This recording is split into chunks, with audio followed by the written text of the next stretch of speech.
What's going on, guys? Hopefully you guys are safe and sound, doing well, away from all this craziness that's in our world right now. And it is 2021, and although it started off like a kick to the chest, I guess you should say, with my mom getting COVID and my uncle actually passing away, and my other uncle getting COVID, it's been a really weird 2021. But so far, it's only like 2 weeks in. It's only like a week in, hey buddy. But told you guys that I would share some of my my lessons from 2020 with you, and I've done a couple of them so far, and I've actually got a pretty good response from it, because a lot of people I think right now are dealing with a lot of stuff themselves, and it's those things where you want to have something to relate to and at least know that what you're going through is kind of a normal thing, because it's so unprecedented that what we went through, that a lot of people don't know how to think right now. They're just kind of like in limbo, like they're digging deeper within themselves, they're trying to rebuild their lives. It's just a mess. So hopefully some of these things you can relate to. Now, some of you guys are going to watch this and go, no shit, Jerry, everybody fucking knows that. That's not a fucking epiphany.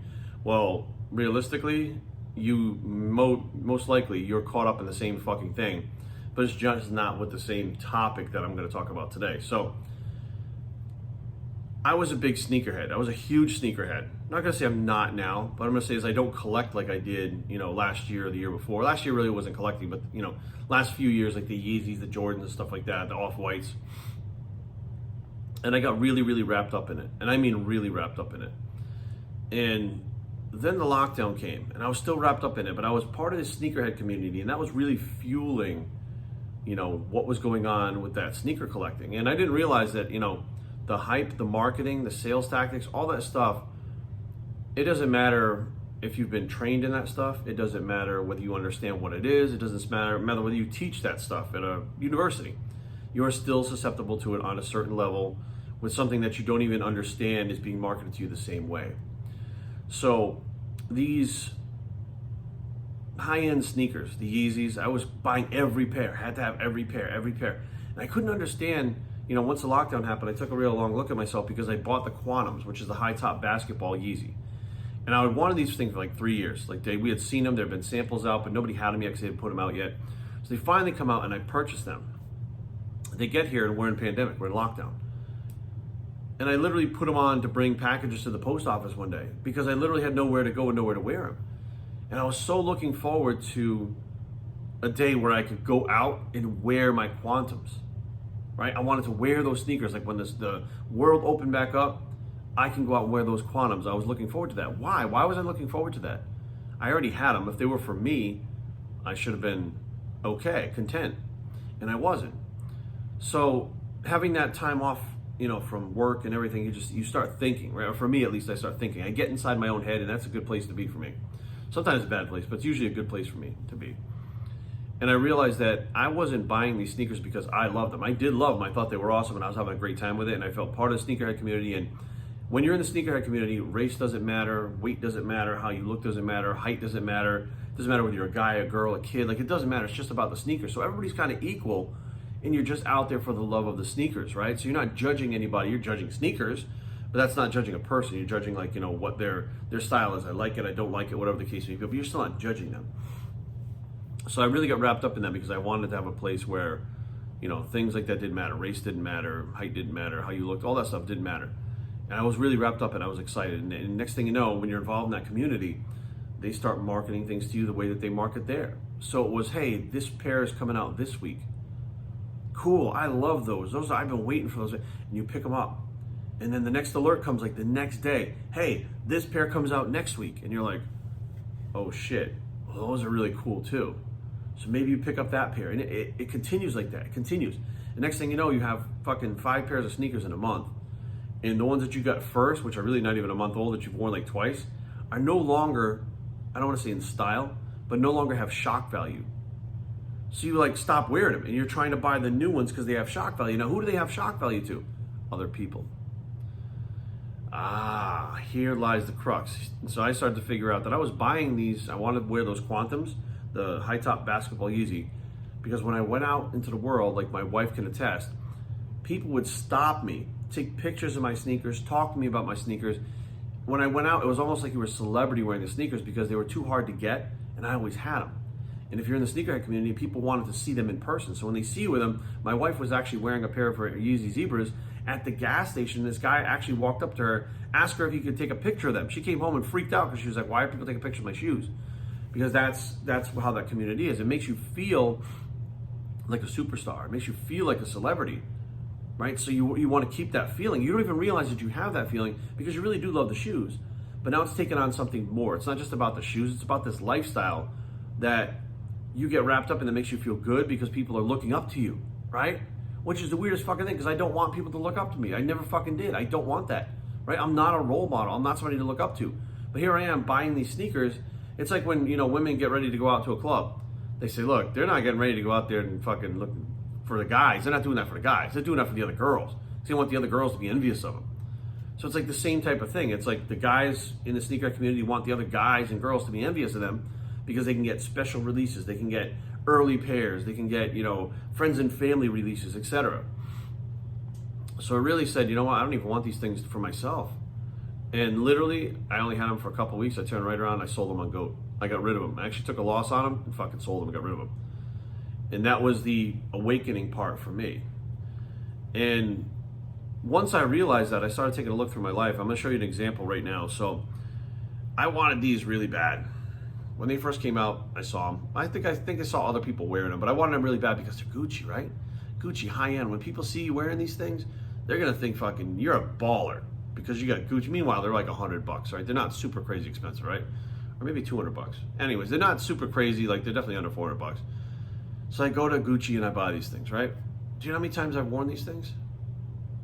Maybe 4 times, maybe 5 max, because they're uncomfortable. They dig into your feet, and I know plenty of people that have had theirs and they fucking fall apart. The way that they're constructed, it's plastic that's basically just glued together. Eventually that glue comes off, but this thing like digs in your foot, leaves a fucking little mark in your foot. And for me, it actually cuts my foot, and you'll actually see my foot bleed, like a line across where it rubs. And I tried on different sizes. It didn't matter. It was the same shit. But I was like, I don't care. I'll let my feet bleed because I want Gucci. Well, here's my Gucci sandals. Now, I've worn these 5 times in the course of like 5 years. This, well, I just dropped the other one on the floor. This is my Old Navy flip-flop. I bought this pair of flip-flops in 2009 for $11. I still have them. I still wear them. I wear them more than anything else. And literally have worn these probably since 2009. I've worn them all summer, every trip to Mexico, everywhere. I wear them all the fucking time for $11. The quality is better, the comfort is better, and literally they don't go out of style. It's just a fucking flip-flop. So I started thinking to myself, I was like, why? Like, we can do it like this so at least they match. Why? What is the point of this? Why do I have this? Why do I even give a shit about this when I already have this and it's 10 times better? What's the difference? And again, this is like all through the pandemic, quarantine, the lockdown, asking myself these questions. What the fuck am I doing? Now, some of you may be like, well, Jerry, yeah, that's very fucking, of course, whatever. But then again, you'll have to get the brand name, whatever it is that you don't realize that you're buying because of the fact that you've been marketed to. And I realize that everything has to do with marketing and hype. If you can get something hyped enough, it doesn't matter what the fuck it is. It could be a pencil. There's a company called Supreme. They hype things so well, they sell a pencil for like $500. They sell water bottles for like $300. They sell t-shirts for $700. It's a Hanes t-shirt that says Supreme on it. And I started to open my eyes and I said, there's a lot of shit that I have that not that I just don't need, I don't think I really wanted. I think it was just, I got caught up in the hype because of everything that came with it. It was, by being involved in that sneakerhead community, there was a lot of positivity from the other individuals, and that was a good thing. But how you got the positivity and how you got the relationships with people was a negative thing. You were constantly buying Yeezy, and for a while, Yeezy didn't have a lot out, so it was easy to keep up with. I could buy every single pair, and I felt, good about being a Yeezy collector because I was only collecting the Yeezys. And then it started to be some off-whites and certain Jordans. And then it started to kind of get out of control a little bit. And then all of a sudden, Yeezy started making drops almost every week. It was like boom, boom, boom, boom, different models, all this shit. And I'm buying them all. And I'm like, you're fucking kidding me. And in the end, I found it too hard to keep up with. They were pushing too much of them. They were coming out with sneakers that looked almost identical to the ones that came. Like 2 pairs come out 2 weeks in a row, and they look identical. And people are just fucking buying them like crazy and reselling them for like $800. I'm like, what the fuck is going on? So it really just took me snapping out of this trance that I was in, this sneaker trance that I was in, and realized, people around me tried to tell me, but I didn't care because I was enjoying it. Like, people around me do shit that I fucking think is stupid. They waste money on really dumb fucking shit. People that are telling me, like, you shouldn't waste money on that. Go out and spend $300 in a weekend going to party. They have zero to show for it. At least the fucking sneakers, they actually gain value. I bought them for $220. They're worth $600 now. I fucking turned around and sold a bunch of my sneakers on GOAT during the pandemic, about 14 or 15 pairs, and made money on all of them. It was an investment, which I knew would happen. I knew if I purchased these things low enough that eventually the prices would go up and I'd be able to sell them off. So it's not really about, the products themselves. It's about the hype behind them. It's about why do you want them? Because you see celebrities with them. You see people on TV with them. You see people that are constantly in your face telling you what you want, telling you that you need this, telling you to buy this. And they put these spectacular, sensationalistic commercials on TV. And they even Instagram posts now are they're like little movies that they're trying to sell you shit. And you get wrapped up in it, and something is simple and is pure as a sneaker. For me, because when we were kids, you only had like one pair of sneakers, and you wore those pretty much all year until the next year when you get your sneakers for school. You had like an old ratty pair for the summer to run around in that, a couple of years old that you still fit in. But sneakers became like a commodity. And I don't really know when that changed, how many years ago that changed, but they became a commodity and they're traded like commodities. The stock goes up and down on the sneakers. You can make money, you can lose money, you can sell them, you can trade them. I mean, it really is its own entire industry. And I was happy to be part of it, but at the same time, I realize now that, you don't need to be in a sneakerhead community. You don't need to be in any community. You can walk out in the world, smile, and be nice to people, and they'll respond back to you like that, right? If you don't walk around acting like an asshole, people usually don't treat you like an asshole. And I found that the more that I went out after the pandemic, the more, and I didn't wear the mask. I don't wear a mask. So when I would walk in places, it was about how I treat people, how I interact with people, how I put myself in their shoes. It wasn't about buying a pair of shoes to get somebody to talk to me and have a good conversation with. And what's funny is I've had great conversations, as crazy as it is. Just last weekend, I was in Whole Foods, and or 2 weekends ago, I was in Whole Foods, and I don't wear the mask. And the manager came up to me. He said, "Sir, can you wear a mask?" I said, "I'm sorry, I can't. I have asthma, etc." He said, "Okay." He goes, "I see you in here every week." And I said, I told him, I said, "This is not a political thing." I said, "Just I can't breathe, and I'm sorry that I can't wear it." I said, "But that's why." I said, "And I come here every week. I see your employees." He said, No, I know. I see you here every week." He's like, "We're trying to help you." He's like, "We don't want you to not be able to come in." He's like, "So we have to put things in place." He's like, "So is it okay, right, if the next time you come in, you just ask for me?" His name was Faziza, I think his name was. He goes, "Or whoever's on duty." He goes, "They'll come with like a little thermometer and just test your head.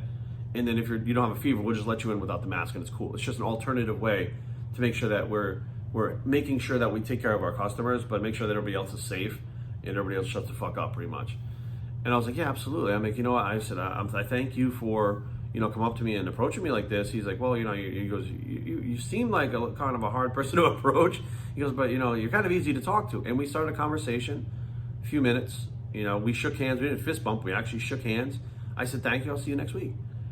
And I realized, he was waiting for me to blow up and be like one of those crazy Karen people that are like, "Don't tell me what to do. I know my rights. You can't do this. You can't do that," and freak out.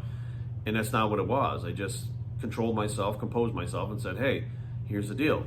Blah, blah, blah, blah, blah." He came back. I came back. We left shaking hands. I know his name now. He knows my name now. And we smiled and made a good deal out of it. I said, that's a similar feeling to how I got in the sneakerhead community. It was all about communication and talking to one another respectfully. And the way that we did it was, in a lockdown, not a lockdown situation, but a situation where the pandemic is still going on. You have to wear a mask, and it's like he's trying to enforce rules. I'm trying to breathe.